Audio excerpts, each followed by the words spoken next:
Hello everyone, welcome to my channel Abhishek Arya. आज हमारा psychology के वीडियो में टॉपिक है अभिवृद्धि एवं विकास।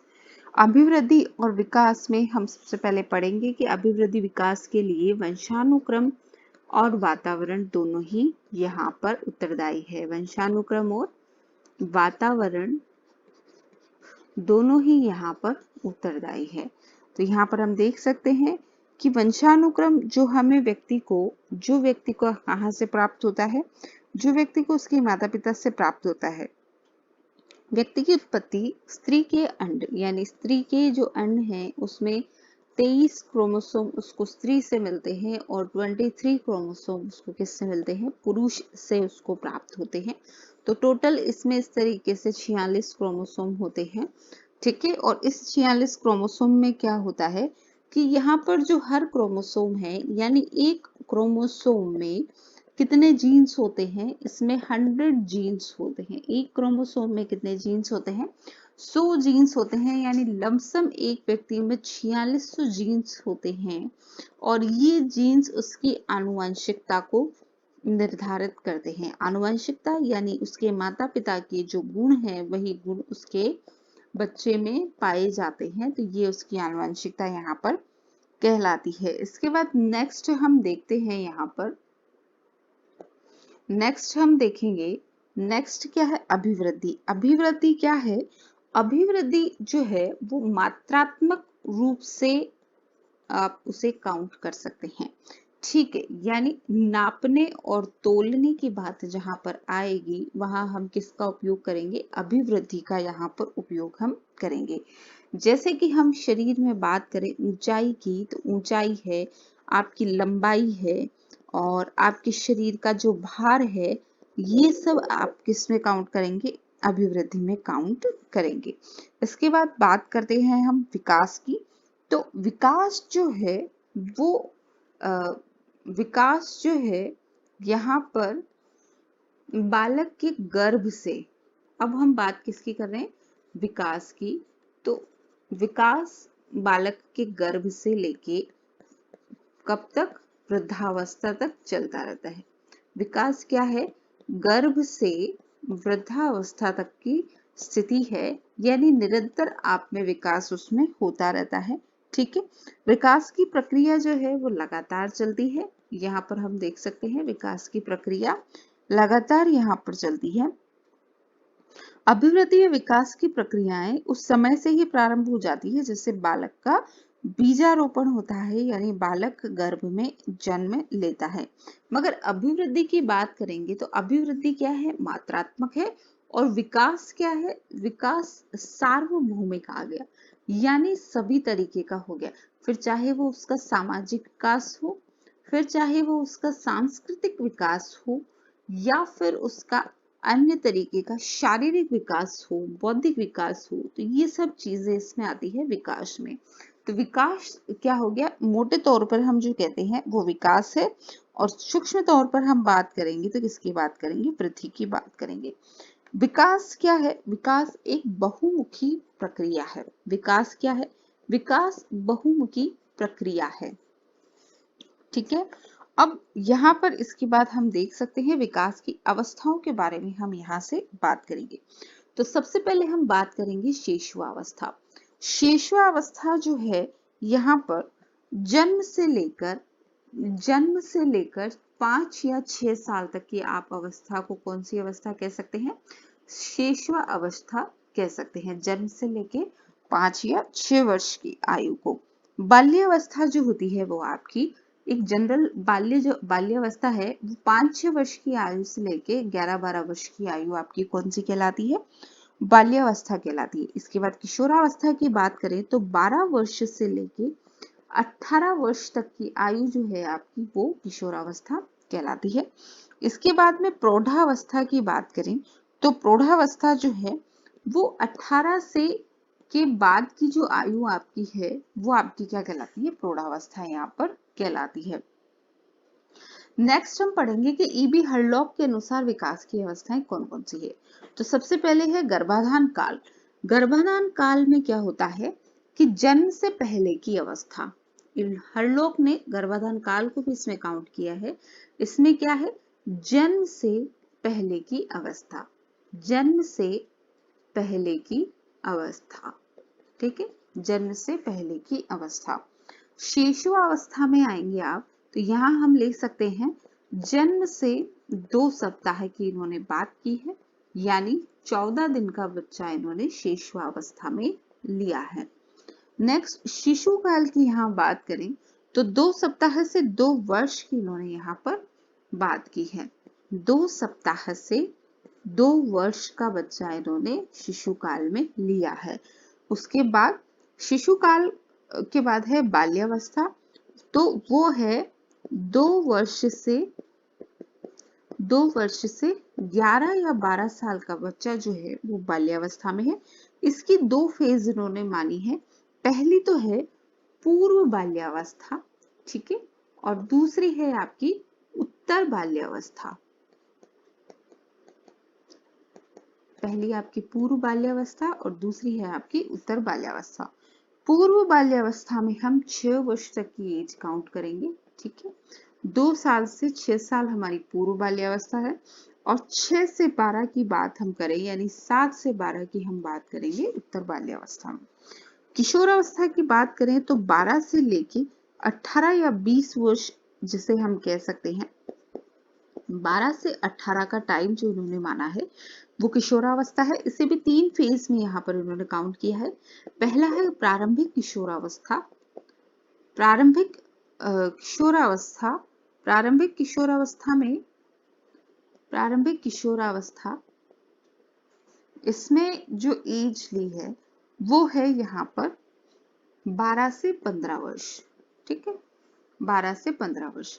उसके बाद में है पूर्व किशोरावस्था। पूर्व किशोरावस्था की यहाँ पर बात हुई है। पूर्व किशोरावस्था इसे लिया है 16 से 17 वर्ष।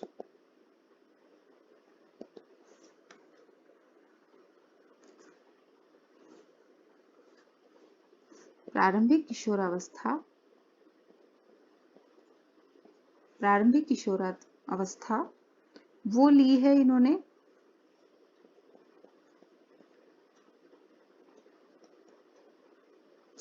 12 से 15।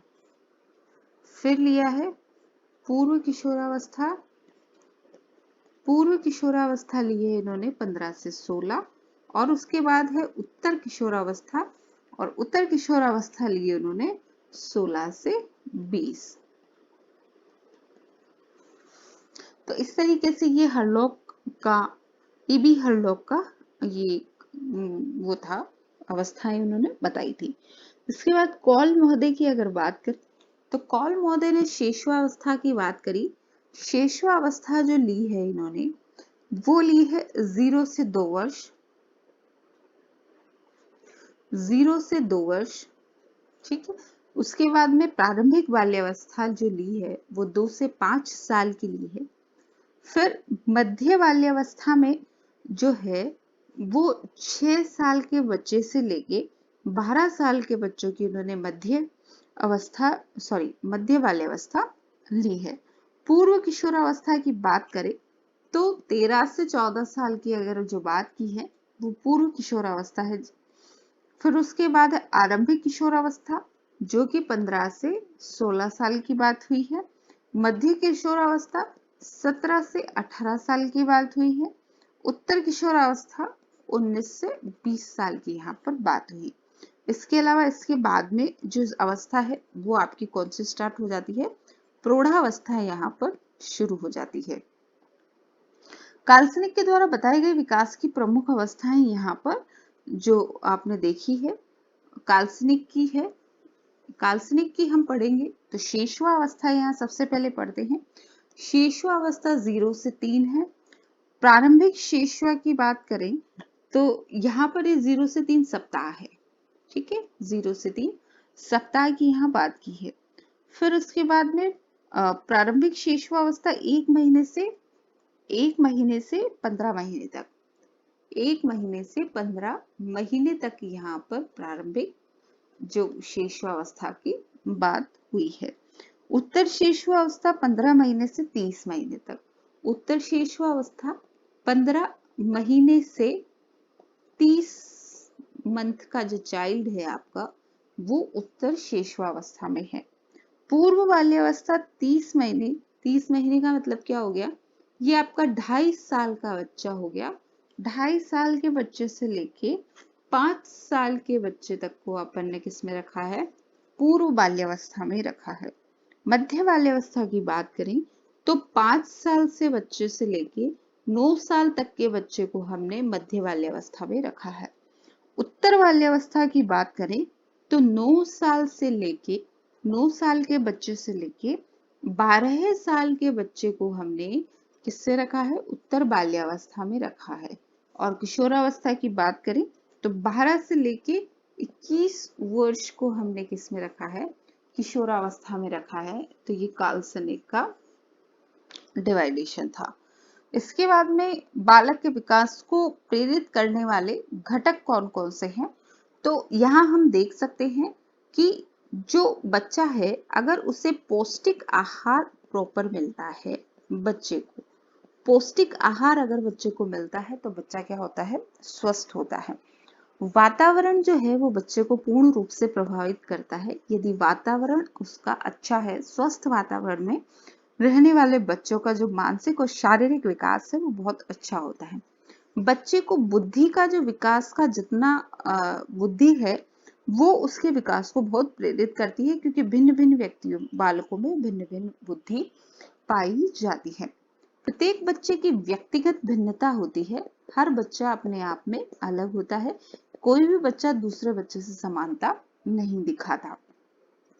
बच्चे को किस तरीके से प्रशिक्षित किया जाता है, इस बात पर भी बच्चे का विकास निर्भर करता है। उसके अलावा उसका वंशानुक्रम और वातावरण, ये दोनों चीजें हैं जो बच्चे की अभिवृद्धि और विकास को पूर्णतया से प्रभावित करती है। इसके अलावा अधिगम किस तरीके से बच्चा करता है, तो ये कुछ चीजें हैं जो बच्चे के विकास को यहाँ पर प्रभावित करती है। नेक्स्ट इसके बाद हम देखेंगे विकास के सिद्धांत। विकास के कौन कौन से यहाँ पर सिद्धांत है, तो सबसे पहला सिद्धांत है निरंतरता का। विकास एक सतत और निरंतर चलने वाली प्रक्रिया है। ये क्वेश्चन आपका कई दफा पूछा गया है। सतत एवं निरंतर चलने वाली प्रक्रिया है विकास, ठीक है। तो ये उसका निरंतरता का सिद्धांत है। यह प्रक्रिया गर्भावस्था से प्रारंभ होकर जीवन पर्यंत तक आपकी चलती रहती है। समरूपता का सिद्धांत, यानी किसी जाति विशेष के सभी व्यक्ति जो होते हैं उनका विकास विशेष तरीके से होता है। यानी मनुष्य का जो बच्चा है वो मनुष्य की तरह ही उसका विकास होगा, ठीक है। ये जाति विशेष का समरूपता का आपका सिद्धांत है। जैसे विकास का क्रम जो है मनुष्य में किस तरीके से पाया जाता है, सिर से पैर की ओर पाया जाता है। सबसे पहले सिर का विकास होता है मनुष्य में, फिर उसके अन्य अंगों का विकास होता है।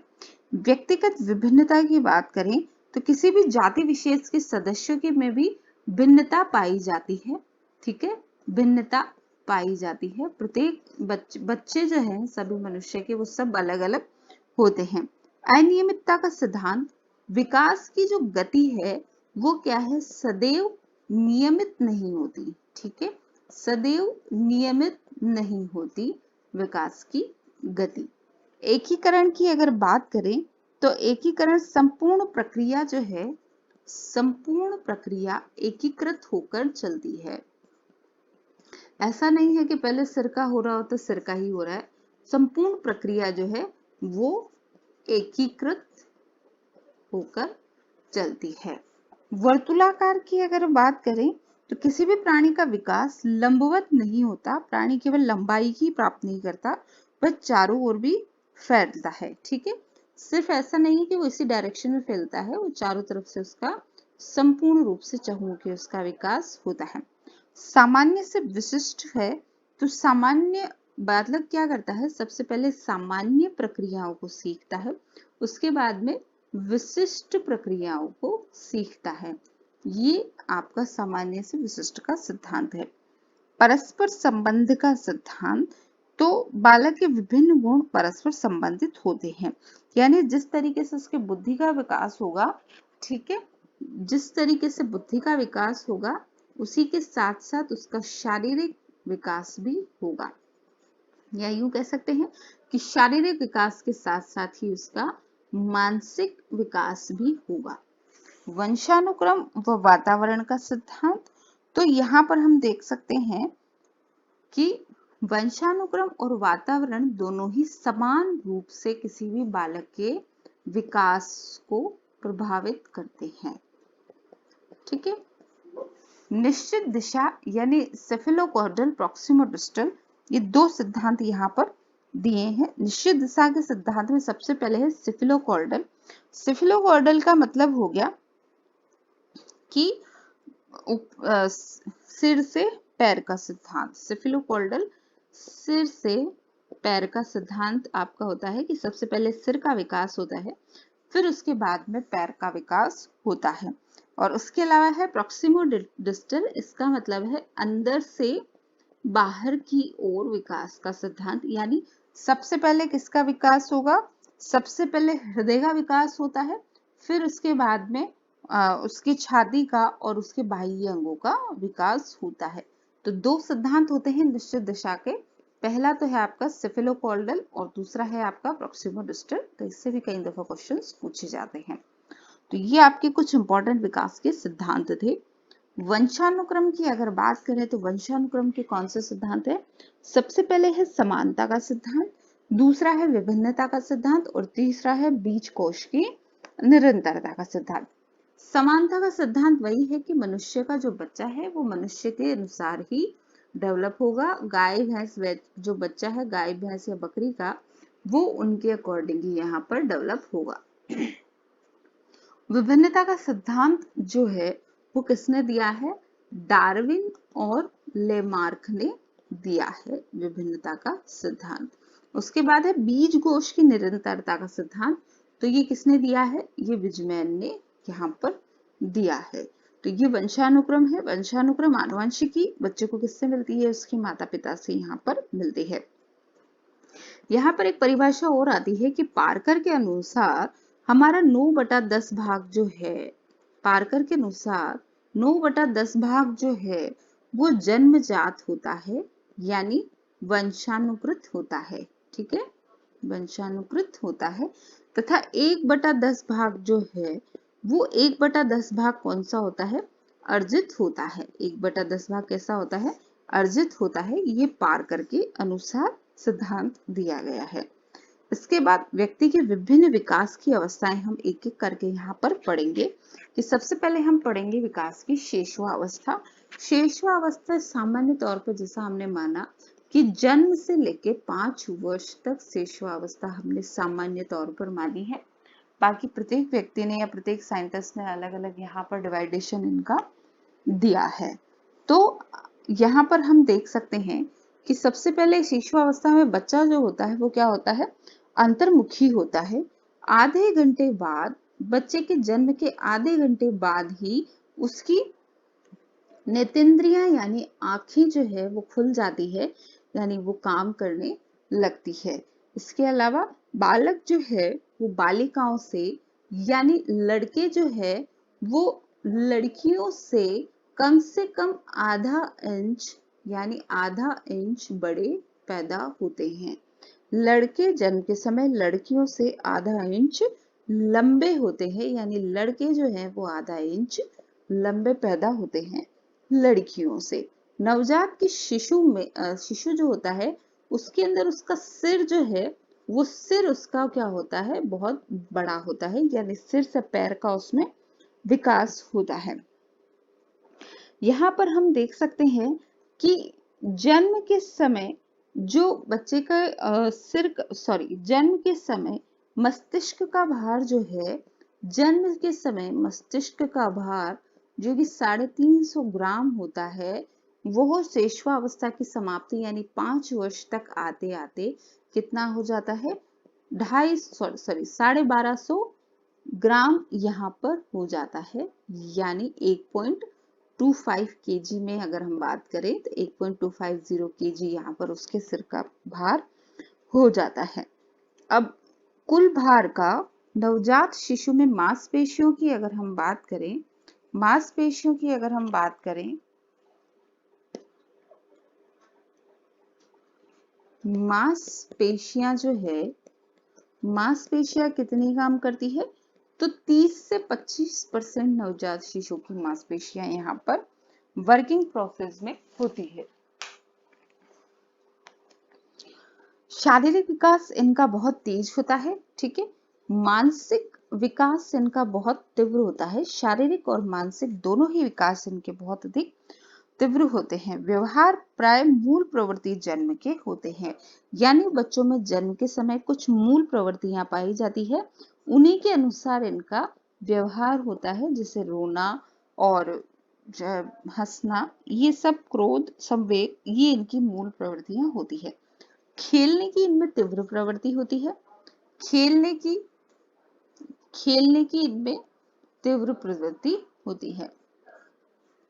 स्व केंद्रितता, आत्म प्रेम होता है, अंतर्मुखी होते हैं। बच्चे को जो चीज चाहिए होती है वो उसके लिए जिद करने लग जाता है। इनकी जिज्ञासा प्रवृत्ति बहुत अधिक होती है, इसलिए इसे सीखने का आदर्श काल माना गया है। शारीरिक अंगों के संचालन में इनकी तीव्र विकास होती है। हर चीज को करके सीखना, यानी खुद करके देखना, ये पसंद करते हैं। शिशुअवस्था के अंतिम चरण में, यानी 5 साल पूरे होते होते इनका सामाजिक विकास होता है। 5 साल होने के लमसम 5 साल होने को आते हैं, तब इनका जो है सामाजिक विकास यहाँ पर होता है। मानसिक विकास का प्रमुख साधन ही जो है इनका कौन सा है, तो टोटल जो है इनका ज्ञानेंद्रियों द्वारा, यानी किसी भी चीज को मुंह में ले लेंगे, उसे चख के देखेंगे, आंखों से, हाथों से, ज्ञानेंद्रियों द्वारा ही इनका संपूर्ण विकास होता है। सीखने का आदर्श काल जो है शिशुअवस्था को किसने कहा है, तो वैलेंटाइन ने सीखने का आदर्श काल कहा है शिशुअवस्था को, ठीक है। इसके अलावा ये करके सीखना, यानी लर्निंग बाय डूइंग पर ये लोग जो है रखते हैं। चटक रंग की चीजें, यानी ब्राइट चीजें इनको पसंद आती है, और सुनने और देखने वाली सामग्री में इनको इंटरेस्ट आता है। इसके अलावा कहानी विधि, खेल विधि, रोचक शिक्षण विधियां यहाँ पर इनके साथ काम में आती है। यहाँ पर हम देखेंगे कि मॉन्टेसरी ने शिशु काल के लिए कौन सी विधि अपनाई थी, मॉन्टेसरी पद्धति यहाँ पर काम में ली थी। फ्रोबेल ने किंडरगार्टन पद्धति इसी काल के लिए डेवलप की है। किंडरगार्टन विधि जो है वो शिशुअवस्था के लिए ही बनाई है। खेल विधि का भी इसी जो अवस्था के लिए यहाँ पर उपयोग किया गया है। बच्चे जो है वो अनुकरण द्वारा ज्यादा सीखते हैं, यानी बड़े जो करते हैं बच्चे नकल द्वारा ही उसमें सीखते हैं। आत्म प्रदर्शन के ये अवसर अगर दिए जाएं, बच्चों को सृजनात्मकता का विकास करना चाहिए। क्रिया द्वारा शिक्षा, यानी क्रियात्मक शिक्षा उनको दी जानी चाहिए। यहाँ पर भय और दंड का समावेश बच्चों में नहीं होना चाहिए। बच्चों में किसी भी तरह का डर यहाँ नहीं होना चाहिए, ठीक है। तो ये कुछ इंपॉर्टेंट फैक्ट्स थे जहां से अक्सर क्वेश्चंस पूछे जाते हैं शिशुअवस्था के बारे में, ठीक है। नेक्स्ट हम पढ़ेंगे हमारा बाल्यावस्था। बाल्यावस्था से जो अधिकतर क्वेश्चन पूछा गया है वो है छद्म परिपक्वता की। कौन सी अवस्था को छद्म परिपक्वता यानी सूडो मैच्योरिटी कहा है, तो वो बाल्यावस्था को कहा है। और किसने कहा है, तो रॉस ने कहा है, ठीक है। रॉस ने कहा है सूडो मैच्योरिटी एज किसको, बाल्यावस्था को कहा है। इसी अवस्था को निर्माणकारी काल भी कहा है। इसी अवस्था को निर्माणकाली काल भी कहा है। जीवन का अनोखा काल भी इसी अवस्था को कहा है, ठीक है। नए कौशल और क्षमताओं के विकास की दृष्टि से ये क्या होता है, स्वर्णिम काल होता है। इनमें तीव्र शारीरिक परिवर्तन होते हैं, जैसे कि मोटापा कम हो जाता है, स्थायी दांत आने लगते हैं, हड्डियां मजबूत हो जाती है, और उसके अलावा फिजिकल चेंज यहाँ पर आते हैं, ठीक है। लड़कियों में लड़कों की अपेक्षा अधिक वृद्धि होती है, शारीरिक वृद्धि। मानसिक वृद्धि की अगर बात करें तो मानसिक विकास होता है, इनमें स्थायी स्मृति आ जाती है, यानी अगर अब बाल्यावस्था में 5 साल से बड़े बच्चों को अगर आप कोई भी बात कहते हैं तो वो बात वो हमेशा याद रखने लग जाते हैं। उनके अपने तर्क होते हैं, ठीक है, वो अपने तर्क देंगे, अपने तरीके से अवलोकन करना शुरू कर देते हैं। इस अवस्था में बालक का व्यक्तित्व बहुमुखी होने लग जाता है। व्यक्तित्व क्या होने लग जाता है? बहिर्मुखी व्यक्तित्व होने लग जाता है बच्चे का। इसके अलावा यहाँ पर हम देखेंगे भाषा कौशल का विकास यहाँ पर बच्चे का अच्छे से हो जाता है बाल्यावस्था में। भाषा कौशल का विकास हो जाता है, यानी बच्चा बहुत अच्छे तरीके से बात करने लग जाता है, उसके शब्द भी चेंज हो जाते हैं। सोचने की शक्ति का यहाँ पर विकास बहुत अच्छे तरीके से हो जाता है, बच्चा अब अपने तरीके से सोचने लग जाता है। इसके अलावा सृजनात्मक और चिंतनात्मक कार्य में रुचि हो जाती है बच्चों की। बच्चे अलग तरीके से चीजों को करना पसंद करते हैं, सृजनात्मक और चिंतनात्मक। बच्चे अपने तरीके से काम करना शुरू कर देते हैं। इस अवस्था के अंतिम वर्षों में कल्पना शक्ति और अमूर्त चिंतन की शुरुआत हो जाती है। अंतिम वर्षों में, यानी बाल्यावस्था को हमने कहां से काउंट किया है?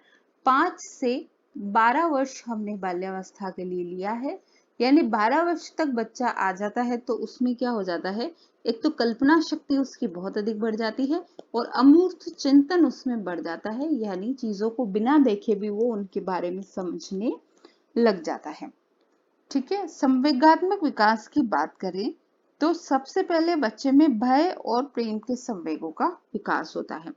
भय और प्रेम के संवेगों का विकास होता है, ऐसा किसने कहा? ऐसा वाटसन का मानना है। वाटसन का मानना है कि सबसे पहले भय और प्रेम का विकास यहाँ पर संवेग का होता है। प्रतिद्वंद्यात्मक सामाजिकरण की अगर हम बात करें यहाँ पे, तो बालक और बालिकाओं बाल्यावस्था में बालक बालिकाओं की जो शिक्षा है सामूहिक किंतु समलिंगीय कार्यों और खेलों की व्यवस्था इनमें शुरू हो जाती है, यानी ये समलिंगीय ग्रुप बनाना शुरू कर देते हैं। ठीक है, समलिंगीय ग्रुप यानी लड़के लड़कों के साथ और लड़कियां लड़कियों के साथ ही खेलना पसंद करती हैं। और इसके अलावा हम देखेंगे यहाँ पर जीवन का निर्माणकारी काल, इसको किसने कहा है? तो फ्रायड ने इसे जीवन का निर्माणकारी काल कहा है। खेल व क्रियाविधि द्वारा इनकी शिक्षा दी जानी चाहिए। किलपैट्रिक ने इस अवस्था को प्रतिद्वंदात्मक सामाजिकरण की बात यहाँ पर कही है। किलपैट्रिक ने कहा है, तो किसने इसे प्रतिद्वंदात्मक सामाजिकरण कहा है? किलपैट्रिक ने इसे प्रतिद्वंदात्मक सामाजिकरण कहा है। यानी इस उम्र तक आते आते बच्चों को ऐसे कार्यक्रम में पार्टिसिपेट करवाना चाहिए जिनसे उनका सामाजिक विकास हो सके। तो ये कुछ इंपॉर्टेंट क्वेश्चंस थे, या यहाँ से जो क्वेश्चंस पूछे जाते थे वो बाल्यावस्था के बारे में। इसके बाद हम बात करेंगे यहाँ पर किशोरावस्था की। किशोरावस्था की जो एज है वो है 12 से 19 किशोरावस्था माना गया है। सबसे इंपॉर्टेंट और सबसे संवेदनशील अवस्था किसे मानी है? तो किशोरावस्था को सबसे संवेदनशील अवस्था यहाँ पर मानी गई है। स्टैनले हॉल ने इसे संघर्ष, तूफान और तनाव की अवस्था कहा है। स्टैनले हॉल ने इसे संघर्ष, तूफान, झंझावात की अवस्था कहा है। ये सर्वाधिक कठिन और संघर्ष वाला या समस्या काल जिसे कह सकते हैं हम, होता है आपका किशोरा अवस्था। बाल्यावस्था में निकलकर परिपक्वता की ओर अग्रसर होता है किशोर। ठीक है, ये ऐसा किसने कहा है? तो जर्शील्ड ने ऐसा कहा है कि इस उम्र में क्या होता है, बच्चा बाल्यावस्था से निकलकर कहाँ जाता है? किशोरावस्था की ओर जाता है। ऐसा किसने कहा है? जर्शील्ड ने कहा है। किशोरावस्था का मतलब कहाँ किससे है?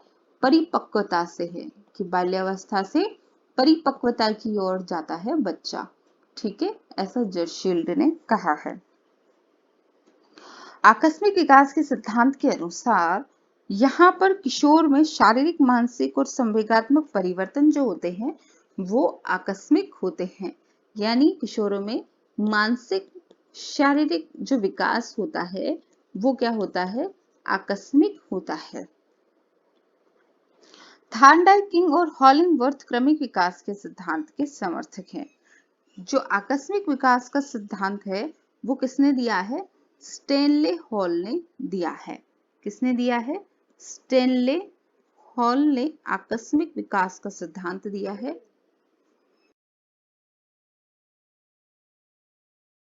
विकास का सिद्धांत जहां पर स्टेनले हॉल ने दिया है, स्टेनले हॉल ने आकस्मिक विकास का सिद्धांत यहाँ पर दिया है। उसके साथ ही थार्नडाइक और हॉलिंगवर्थ ने क्रमिक विकास के सिद्धांत की बात की है। थार्नडाइक और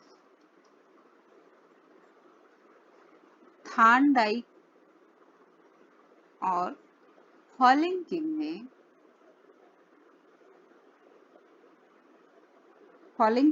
किसकी बात की है, क्रमिक विकास के सिद्धांत की बात की है।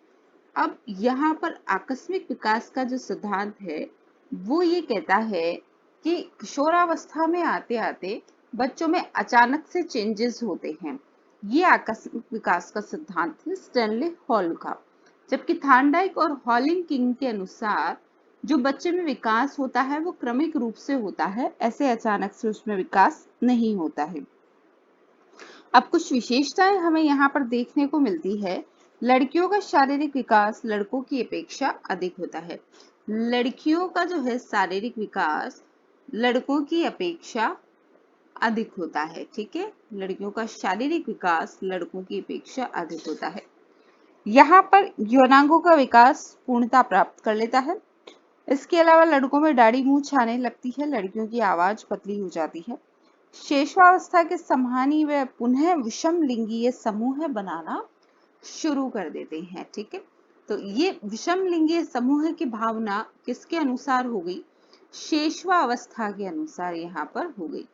ठीक है, से जिस तरीके से शेषवावस्था में बच्चे विषम लिंगीय समूह के ऊपर जाते हैं, जैसे जो लड़के होते हैं वो स्त्रियों की तरफ और लड़कियां पुरुषों की तरफ अधिक आकर्षित होती है, ठीक उसी तरीके से किशोरावस्था में भी विषम लिंगीय समूह बनना शुरू हो जाते हैं। भावी जीवन के संबंध में वो चिंता करने लगते हैं। ठीक है, समूह यानी ग्रुप की भावना उनमें हो जाती है। दिवा स्वप्न यानी डे ड्रीम की भावना उनमें आ जाती है। डे ड्रीम्स होते हैं कि वो ऐसा कर लेंगे, वैसा कर लेंगे, वो आईएएस बन जाएंगे, आरएएस बन जाएंगे, उनके पास इतना पैसा होगा, इतनी फैसिलिटी होगी। तो ये डे ड्रीम्स उनमें यहाँ पर आ जाते हैं किशोरावस्था में। तो किशोरावस्था की विशेषता क्या हो गई, दिवा स्वप्न भी एक किशोरावस्था की विशेषता है। स्थायी स्मरण शक्ति यहाँ बहुत तीव्र गति से डेवलप हो जाती है। स्थायी स्मरण शक्ति का मतलब है इस अवस्था में चीजें जो याद की गई है वो उन्हें परमानेंटली याद रहने लग जाती हैं। स्वतंत्रता और विद्रोह की भावना उनमें यहाँ पर डेवलप हो जाती है। किशोर यानी जो टीनेजर्स होते हैं उनमें ये भावना होती है कि वो स्वतंत्र हो, उन्हें किसी का कहना सुनना पसंद नहीं आता। ठीक है, और उसके बाद आत्म संप्रत्यय यानी हम क्या है, हम कैसे हैं, हम दूसरों के सामने अपने आप को किस तरीके से रिप्रेजेंट करें, तो ये सब आत्म संप्रत्यय में आपके काउंट होता है। वीर पूज्य की भावना, ये क्वेश्चन हमेशा पूछा गया है, वीर पूज्य की भावना किसमें आती है, तो किशोरावस्था में वीर पूज्य की भावना आ जाती है। दल के प्रति निष्ठा हो जाती है, त्याग की भावना हो जाती है। ठीक है, सामाजिकता का यहाँ पर तीव्र रूप से विकास होता है। सामाजिकता का यहाँ पर तीव्र रूप से विकास होता है, सामाजिकता का। ठीक है, उसके बाद हम देखेंगे कौतूहल, जिज्ञासा, ये सब चीजें यहाँ पर डेवलप हो जाती है। कौतूहल है, जिज्ञासा, ये चीजें बच्चे में डेवलप होने लग जाती है। संवेगात्मक संतुष्टि हेतु वो क्या करता है, अपने फ्रेंड्स पर यानी दोस्तों पर विश्वास करता है। उसके जो मित्र होते हैं वही उसकी दुनिया हो जाती है, दोस्त, और ये सब उसके लिए बहुत ही इंपॉर्टेंट हो जाते हैं। समस्याओं की अगर बात करें तो किशोर की बहुत सारी समस्याएं हैं। जैसे शारीरिक समस्याओं की अगर बात करें तो शारीरिक रूप से क्योंकि उनमें चेंजेस आने लग जाते हैं, किशोरों में शारीरिक रूप से चेंज आने लग जाते हैं यहाँ पर, तो जैसे दाढ़ी मूंछ आने लग जाती है और आवाज मोटी हो जाती है। उसके अलावा काम प्रवृत्ति से संबंधित उनमें समस्याएं उत्पन्न हो जाती है, सामाजिक समस्याएं उनमें उत्पन्न हो जाती है, यानी समाज में वो अपनी पहचान के बारे में बात करने लगते हैं कि हमारी समाज में पहचान होनी चाहिए। समायोजन संबंधी समस्याएं होती है, वो आसानी से एडजस्ट नहीं कर पाते, उन्हें ईगो प्रॉब्लम हो जाती है कि मैं ऐसा नहीं कर सकता, मैं वैसा नहीं कर सकता। व्यवसायिक समस्याएं हो जाती है, वो अपने फ्यूचर को लेके थोड़ा सा टेंशन लेने लग जाते हैं किशोर बच्चे। 12th स्टैंडर्ड में पढ़ने वाले बच्चों के मुंह से आपने सुना होगा कि हम ऐसा कर लेंगे, हम इंजीनियर बन जाए, हम डॉक्टर बन जाए, तो ये सब किशोरावस्था की समस्याओं के अंग है। नैतिक मूल्यों को अपनाने की समस्या इनमें हो जाती है। ठीक है, नैतिक मूल्य जैसे कि बड़ों के साथ कैसा व्यवहार करें, बच्चों के साथ कैसा व्यवहार करें, समाज में किस तरीके से व्यवहार इन्हें करना है, तो ये एक तरीके से बीच में पाठ्यक्रम में भी इसे जोड़ा गया था यौन शिक्षा के नाम से। ठीक है, ये इसी वजह से जोड़ा गया था ताकि बच्चों को एडजस्ट करने में इस वाले एज में दिक्कत नहीं आए। इसके अलावा यहाँ पर कामुकता की भावना अत्यधिक बढ़ जाती है और इस समय बच्चों को आर्थिक स्वावलंबन की शिक्षा देनी चाहिए। किसकी? आर्थिक स्वावलंबन की यहाँ पर उनको शिक्षा देनी चाहिए। पाठ्यक्रम सहगामी क्रियाएं करनी चाहिए, जैसे कोकुलर एक्टिविटी है, सहगामी क्रियाओं में वाद विवाद हो गया और उनका जैसे आशुभाषण हो गया, कविता लेखन हो गया और भी बहुत सी चीजें हैं, भ्रमण हो गया और जीवन कौशल तथा व्यक्तित्व निर्माण का प्रयास यहाँ पर किया जा सकता है। किशोरों के साथ मिलकर उनकी समस्याओं का समाधान करना चाहिए, उन पर गुस्सा नहीं करना चाहिए, उन्हें रचनात्मक और सृजनात्मक कार्य करवाने चाहिए। किशोरों से रचनात्मक और सृजनात्मक कार्य उनसे करवाने चाहिए। इसके अलावा इसमें जो इम्पोर्टेंट फैक्ट्स यहाँ पर आते हैं कि कौन कौन से सिद्धांत यहाँ पर दिए हैं, तो सबसे जरूरी है किशोरावस्था में उनके संवेगों पर नियंत्रण। संवेगों पर नियंत्रण बहुत ही जरूरी है। इसके लिए उन्हें स्पेशल प्रशिक्षित भी किया जाना चाहिए कि किस तरीके से वो अपने संवेगों पर नियंत्रण रखे। मनोलैंगिक सिद्धांत, फ्रायड की यहाँ पर बात हुई है। यहाँ पर अब कुछ सिद्धांत है किशोरावस्था से स्पेशल वृद्धि और विकास की प्रक्रिया को स्पष्ट करने के सिद्धांत है। मनोलैंगिक सिद्धांत सिगमंड फ्रायड ने दिया है। संज्ञानात्मक विकास का सिद्धांत जो है वो जीन पियाजे ने दिया है। मनोसामाजिक सिद्धांत आपका एरिक्सन का है। भाषा विकास सिद्धांत चॉम्स्की का है और ये है आपका नैतिक विकास का सिद्धांत। ठीक है, नैतिक विकास का सिद्धांत आपका किसका है? कोहलरबर्ग का है। ये पांचों ही सिद्धांत बहुत ही इंपॉर्टेंट है। अक्सर इनके ये जो साइंटिस्ट है इनका नाम इसमें पूछा जाता है। मनोलैंगिक सिद्धांत जो है वो सिगमंड फ्रायड का है। संज्ञानात्मक विकास सिद्धांत पियाजे का है। मनोसामाजिक एरिक्सन का है। भाषा जो है वो चॉम्स्की की है, चॉम्स्की, और नैतिक विकास का सिद्धांत कोहलरबर्ग का है। ठीक है, इसके अलावा पियाजे ने जो है वो बौद्धिक विकास की कितनी अवस्थाएं दी है? 4 अवस्थाएं जीन पियाजे ने बौद्धिक विकास की यहाँ पर दी है और ये भी एक इम्पोर्टेंट यहाँ पर चैप्टर में हमारे इंक्लूड है। सबसे पहली है संवेदनात्मक विकास की अवस्था, जिसे हम कहते हैं गामक अवस्था भी, जिसे हम कहते हैं, क्या कहते हैं? गामक अवस्था भी हम उसे कहते हैं। गामक अवस्था या फिर इसे हम कहते हैं संवेदी या पेशी अवस्था भी इसे हम कहते हैं। इसका मतलब इसमें क्या होता है, जो बच्चा है 0 से 2 साल के बच्चों को इसमें लिया है। इसमें वो अपनी जो संवेग हैं और अपनी पेशियां हैं, यानी अपनी ज्ञानेंद्रियों का इसमें सबसे ज्यादा वो उपयोग करता है। किसका उपयोग करता है? ज्ञानेंद्रियों का सबसे अधिक उपयोग यहाँ पर इसमें करता है। पूर्व संक्रियात्मक अवस्था आपकी शुरू होती है 2 से 7 साल के बीच में और यहाँ पर इसमें क्या होता है, बच्चा अब जो है अपनी सोच की यहाँ पर उपयोग करने लग जाता है। पूर्व संक्रियात्मक अवस्था में। तीसरी है आपकी मूर्त संक्रियात्मक और चौथी है आपकी औपचारिक संक्रियात्मक अवस्था। तो जीन पियाजे पहले ऐसे वैज्ञानिक थे जिन्होंने ये माना कि जो बच्चा है वो जन्म से ही क्रियाशील और सूचना देने वाला प्राणी होता है। यानी जीन पियाजे ने क्या माना कि बच्चा जो है वो जन्म से ही क्रियाशील है। ठीक है, जन्म से ही क्रियाशील है बालक। यहाँ पर संवेदनात्मक गामक अवस्था की बात करें तो इस अवस्था में जो बच्चा है वो ध्वनि और प्रकाश के लिए, यानी बच्चे को आप आवाज लगाएंगे तो वो उस ओर देखना शुरू कर देता है। बच्चा अनुकरण से सीखता है संवेदी और गामक अवस्था में 0 से 2 साल की ये स्टेज है। पूर्व संक्रियात्मक की बात करें 2 से 7 साल के बीच में, तो यहाँ पर इसे दो भागों में हम बांट सकते हैं।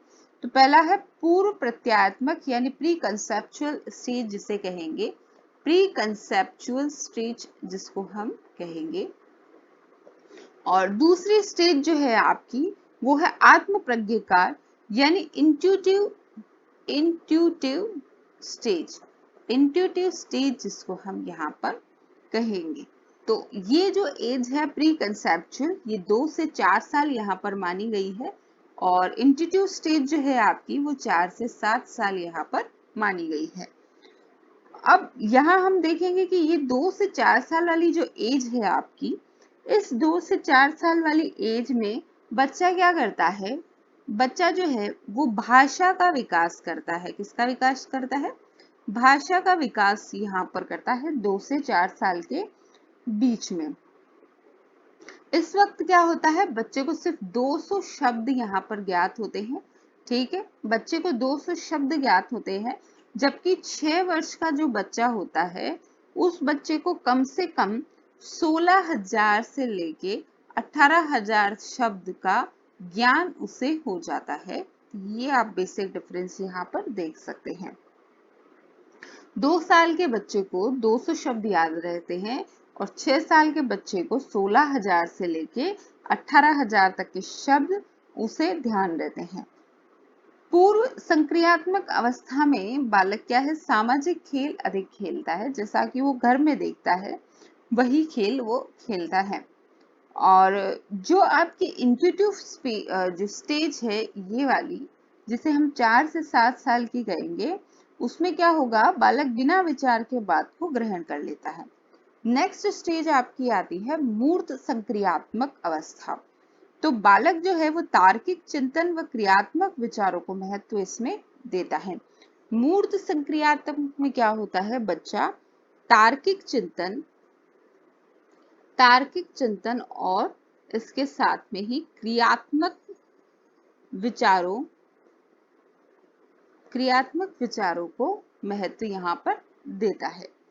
इसके बाद हम देख सकते हैं कि यहाँ आते आते इसकी क्या होती है, आत्म केंद्रिता की जो प्रवृत्ति थी बचपन की, वो अब क्या हो जाती है, कम हो जाती है मूर्त संक्रियात्मक में। यानी बच्चा जब 7 से 12 साल का होता है तो जो पहले थी कि उसमें आत्म केंद्रिता थी, यानी सारी जो दुनिया है वो उसके गोल गोल ही घूम रही है, 2 से 7 साल के बीच में जो ये अवस्था थी, अब ये यहाँ पर क्या हो जाती है, थोड़ी कम हो जाती है। औपचारिक संक्रिया अवस्था में क्या होता है कि बच्चा जो है वो अब विश्लेषण के योग्य हो जाता है। बच्चा क्या योग्य हो जाता है, विश्लेषण के योग्य हो जाता है। ठीक है, वो चीजों पर तर्क करने अब लग जाता है यहाँ पर, और आलोचना करने लग जाता है, तर्क करने लग जाता है। तो ये जो चीजें हैं ये बच्चे की यहाँ पर इसमें डेवलप हो जाती है 12 से 15 साल के बीच में। तो यहाँ पर ये इन्होंने जो है पियाजे की अवस्था दी है जो बहुत ही इंपॉर्टेंट है। आपको चारों फेज इसमें याद रखनी है, संवेदनात्मक, पूर्व संक्रियात्मक, मूर्त और औपचारिक को अमूर्त संक्रियात्मक भी बोल सकते हैं। तो इसको कहेंगे एब्स्ट्रैक्ट और कॉन्क्रीट से भी आप इसे याद रख सकते हैं। ठीक है, सेंसरी मोटर, प्री ऑपरेशनल, और ये है आपकी एब्स्ट्रैक्ट और कॉन्क्रीट। इस तरीके से आपकी ये 4 स्टेजेस इसमें बताई गई है। इसके बाद हम बात करेंगे ब्रूनर की अवस्थाएं। तो ये भी बहुत ही इंपॉर्टेंट अवस्थाएं हैं। ब्रूनर ने 3 स्टेजेस दी है, क्रियात्मक, प्रतिबिंबात्मक और संकेतात्मक। ठीक है, क्रियात्मक, प्रतिबिंबात्मक और संकेतात्मक, जिससे कहा है इनेक्टिव, इमेजिनेटिव और सिंबॉलिक। इनेक्टिव में क्या होता है कि बच्चा जो है वो क्रिया करके, यानी चीजों को छू कर देखेगा, उसे महसूस करके देखेगा, ये सब चीजें आपके क्रियात्मक में आती है। ठीक है, फिर उसके बाद में प्रतिबिंबात्मक में क्या होगा कि बच्चे के दिमाग में इमेजेस बनने लग जाती है, यानी बच्चे के दिमाग में जो है वो चित्र बनने लग जाते हैं।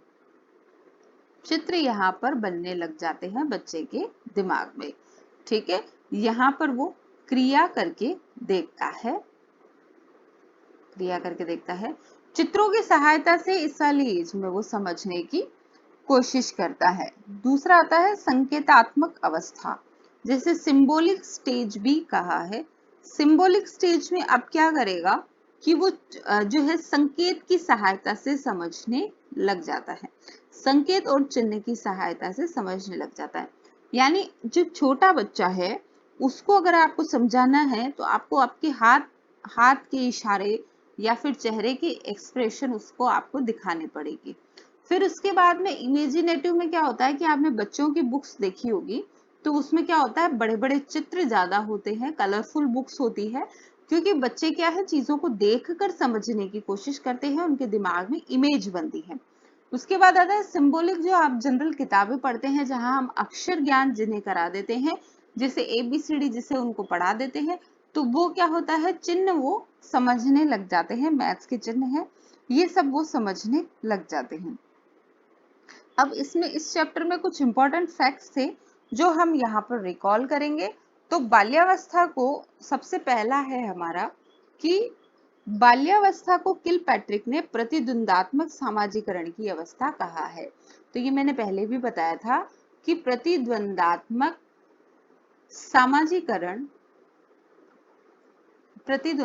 सामाजिकरण की अवस्था किसको कहा है? बाल्यावस्था को कहा है, बाल्यावस्था को कहा है, बाल्यावस्था को कहा है। और किसने कहा है? तो किलपैट्रिक ने कहा है। ठीक है, फिर इसके बाद में बालक का विकास सामान्य क्रियाओं से विशिष्ट की ओर होता है। जो विकास होता है वो किस तरीके से होता है? विकास जो है वो सामान्य से विशिष्ट की ओर होता है। यानी पहले क्या करता है बच्चा, किसी भी चीज को पकड़ने के लिए पूरे हाथ का उपयोग करता है, फिर जैसे वो धीरे धीरे बड़ा होता है तो वो क्या करता है, सिर्फ उंगलियों की सहायता से ही किसी भी चीज को विशिष्ट प्रकार से पकड़ लेता है। भय बालक को अनुपयोगी कार्य और समाज विरोधी प्रवृत्ति से रोकता है। भय जो है वो बालक को समाज विरोधी प्रवृत्ति से रोकता है। ठीक है, अगर आप कोई बच्चा गलत काम कर रहा है, जैसे चोरी कर रहा है, झूठ बोल रहा है, या आप उसको डांटते हैं तो वह वो काम करना छोड़ देता है।